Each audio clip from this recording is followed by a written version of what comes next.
Olá, está no ar o Economia Ativa, um debate sobre os assuntos que interessam ao país, ao Paraná e também a você. Hoje falamos sobre a política de resíduos sólidos. Segundo a Organização das Nações Unidas, qualidade de vida e respeito ao meio ambiente fazem parte de um dos objetivos do milênio. Dados da Secretaria Estadual do Meio Ambiente mostram que o Paraná produz 20 mil toneladas de resíduos de todas as origens por dia. E para reduzir este número, a política de resíduos sólidos propõe a mudança nos hábitos de consumo da população, também o combate ao desperdício e o incentivo à reutilização e reaproveitamento dos materiais com potencial reciclável. E sobre esse assunto, eu converso agora com o Quirino Silva Júnior, engenheiro que desenvolveu o Plano de Gerenciamento de Resíduos Sólidos. Tudo bem? Tudo bem. Obrigado, primeiramente, pela oportunidade de estar aqui, falando um pouco mais sobre o que a gente já vem trabalhando já há um bom tempo sobre esse assunto. Explica para a gente o que é esse plano de gerenciamento dos resíduos sólidos. O plano de gerenciamento de resíduos sólidos, ele vem incorporar dentro do caderno de manejo de resíduos sólidos no Plano Municipal de Saneamento Básico. Isso é uma obrigatoriedade de todas as prefeituras a elaboração desse plano. E recentemente até a presidente Dilma, ela sancionou um decreto que vem justamente confirmar as datas em que a prefeitura deverá fornecer para o Ministério esse plano de gerenciamento. E se a prefeitura efetivamente não apresentar este plano, ela está passível de não recebimento da verba de saneamento básico.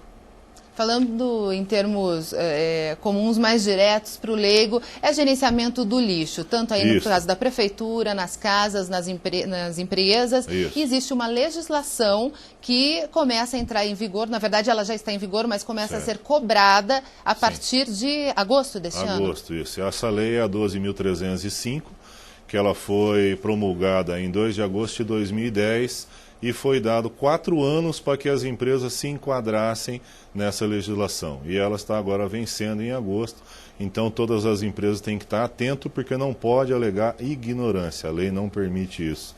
Então fiquem atentos, porque se tiver o fiscal, não vai ter justificativa de falar que não sabia da lei. Então realmente isso é preocupante, porque o pessoal tem que estar atento, né? Essa lei diz exatamente que as empresas têm que ter um plano de gerenciamento do que é produzido ali, dos resíduos que são produzidos, e de que forma esse plano produzido por vocês auxilia, é uma solução que já vem pronta, é um sistema que é apresentado para a empresa se adequar às novas normas. Exatamente. O plano de gerenciamento de resíduos sólidos, você tem que determinar todos os locais dentro da empresa, o que é gerado de resíduo em cada local desse. Você tem que classificar esses resíduos. Então, para classificar, você tem que procurar através das normas, as normas brasileiras, pode ser a NBR, pode ser a Anvisa, pode ser CONAMA, IBAMA, e até nós tivemos recentemente uma consulta da ISO 14000 também, que tem alguma coisa para fazer isso. Então, em posse da determinação de todo o local, todo o resíduo gerado e a quantidade, faça o plano de gerenciamento de resíduos sólidos.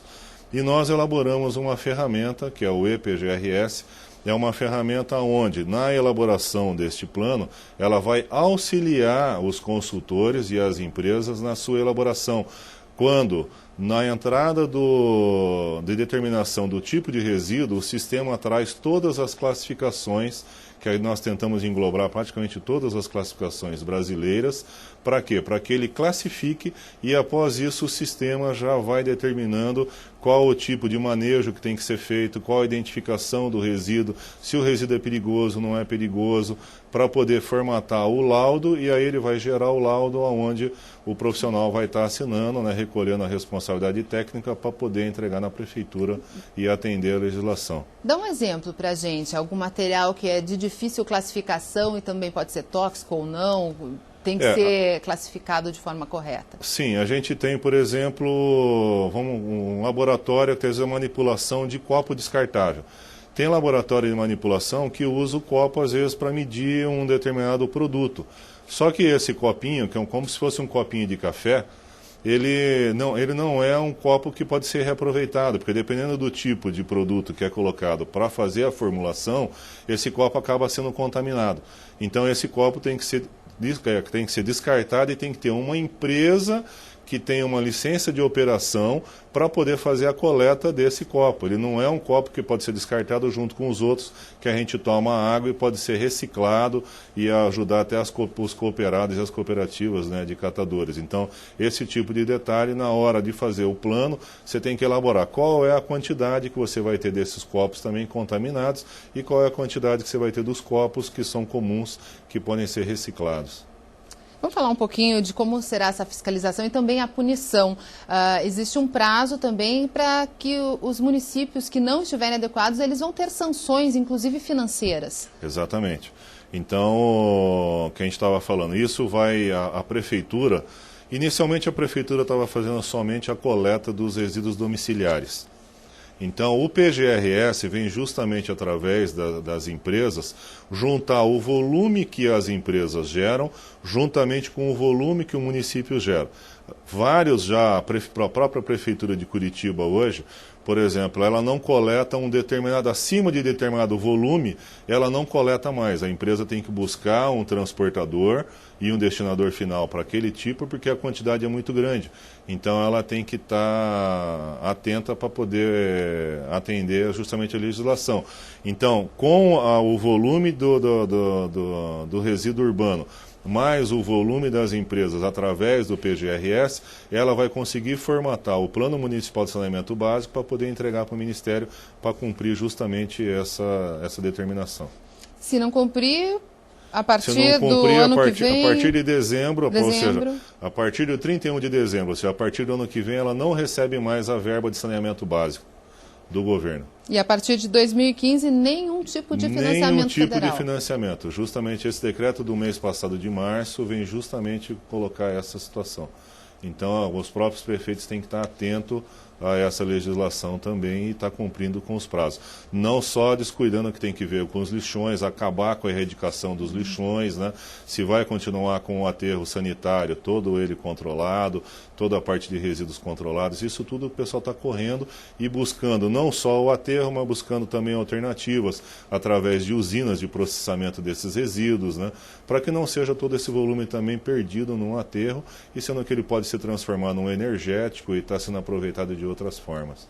A questão financeira é usada aí para pressionar as empresas, os municípios a se adequarem, mas o avesso disso, que também é muito curioso, é que uma vez tendo esse plano de gerenciamento, as empresas podem lucrar com isso, ter menos gastos com isso. Sem dúvida, isso também vai auxiliar, porque ela vai acabar organizando. Você faz o plano de gerenciamento, você vai saber de repente no plano, poxa, mas por que eu estou tendo um volume de lixo ou volume de resíduo muito grande de madeira, por exemplo? Será que os cortes que estão sendo feitos do produto não está sendo otimizado porque o volume de madeira que está sendo descartado é muito grande? Então isso já começa a trazer para o gestor da empresa um maior controle quanto aos resíduos que estão sendo gerados. E também tem outros benefícios, que é a questão da área de armazenamento, de que forma que ela vai ser feita esse armazenamento dos resíduos. Então, a possibilidade de acabar ou inibir questão de vetores, que pode trazer doença para o trabalhador. Então, tudo isso são benefícios não só para cumprir a lei, mas são benefícios que a empresa vai estar tendo se ela estiver fazendo o plano de gerenciamento de resíduos sólidos. Quirino, conta como foi o desenvolvimento desse plano, desse software, como foi esse trabalho?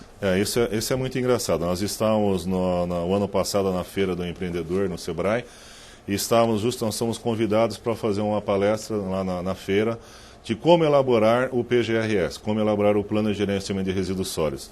E aí, após essa palestra, nós estávamos sentados lá, puxa, a gente vem fazendo isso e pesquisando em todas aquelas normas para poder fazer. Será que a gente tem que sentar e realmente debruçar em cima disso? A gente não consegue formatar um sistema que vá buscar dentro, com a apresentação do resíduo, que faça uma varredura nas normas e traga isso, né, para facilitar. E aí nós começamos a montar todo o diagrama de fluxo de dados e tal, e aí nós resolvemos apresentar isso para o Sebrae, que é um grande incentivador hoje para as pequenas e microempresas, e nós fomos apresentar no Sebrae Tech, né, como uma inovação tecnológica. E aí apresentamos isso, o Sebrae considerou esse sistema, o EPGRS, como inovação tecnológica e trouxe recursos, uma parte do recurso, para que a gente desenvolvesse essa ferramenta. Então foi muito bacana.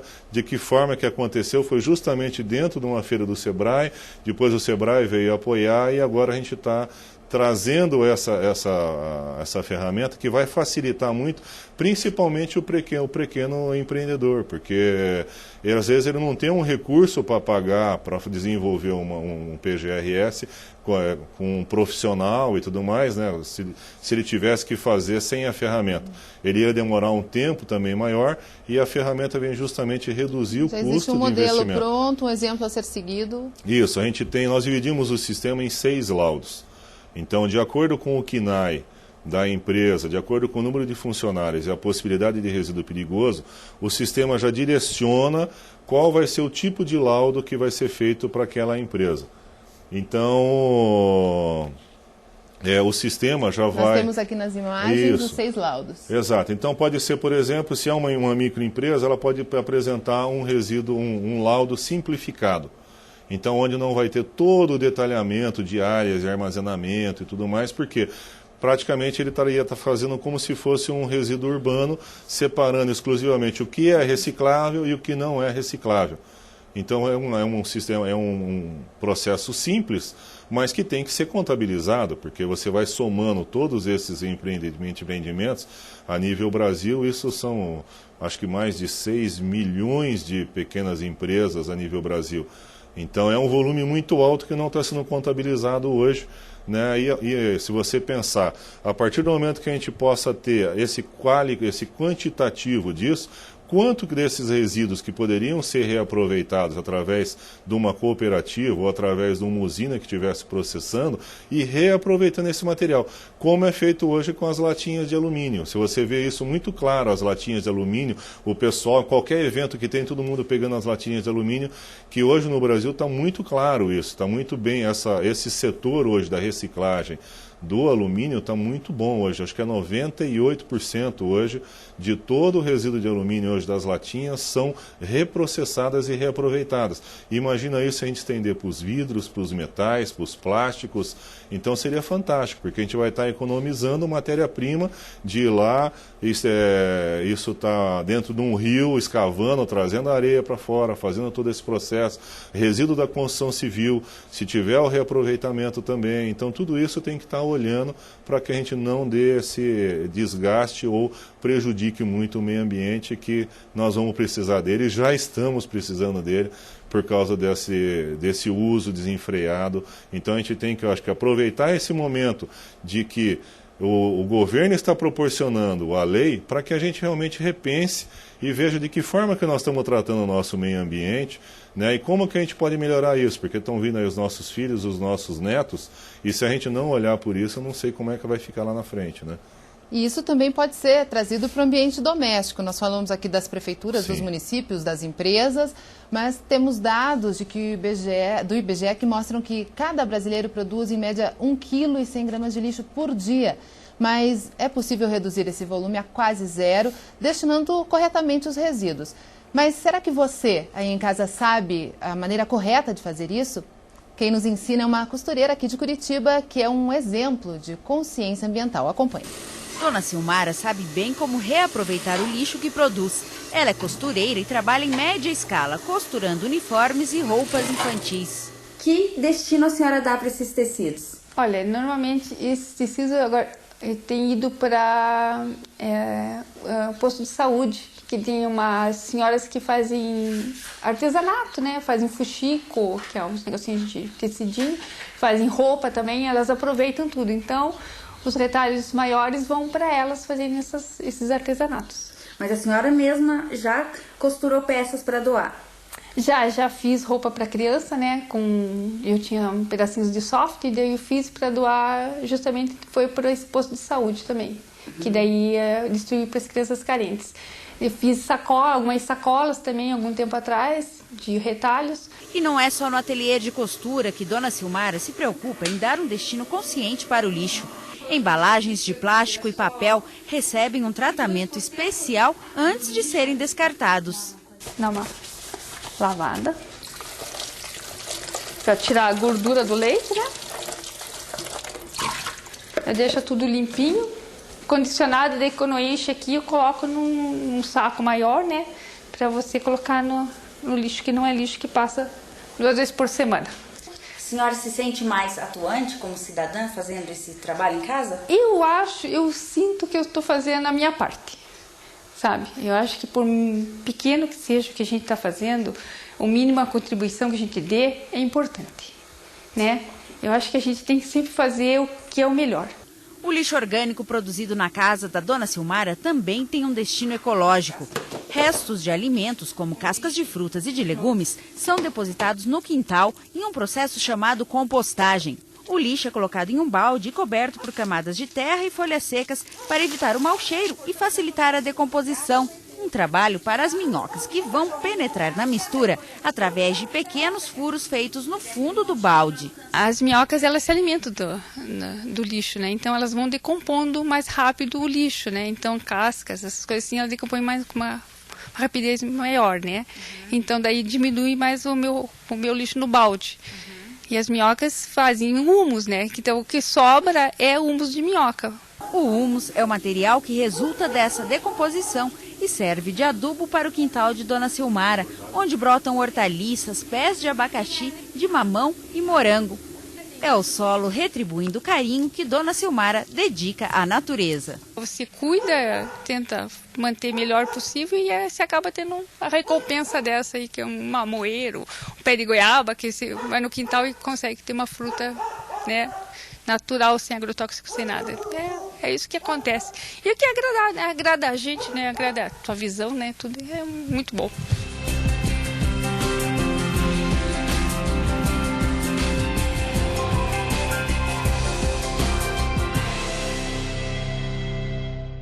De acordo com o plano de gerenciamento, a dona Silmara tiraria nota 10? Sem dúvida, sem dúvida. Você não imagina o tanto que poderia reduzir os próprios aterros sanitários, que a gente tem brigas numéricas por causa dos bairros que estão em volta do aterro e do grande volume gerado no dia a dia, né? Se seguisse o exemplo dela, a gente conseguiria reduzir em mais de metade do lixo gerado hoje domiciliar através de uma pequena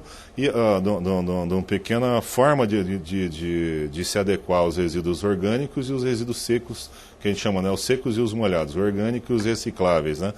A gente está vendo isso, muito exemplo, acontecer nas próprias escolas. A gente vê os nossos filhos cobrando da gente, né, a colocação de uma lixeira para os recicláveis. Chega em casa, puxa a orelha dos pais ali, não, tá errado, tá certo assim. Exatamente, então isso é bacana, que está acontecendo.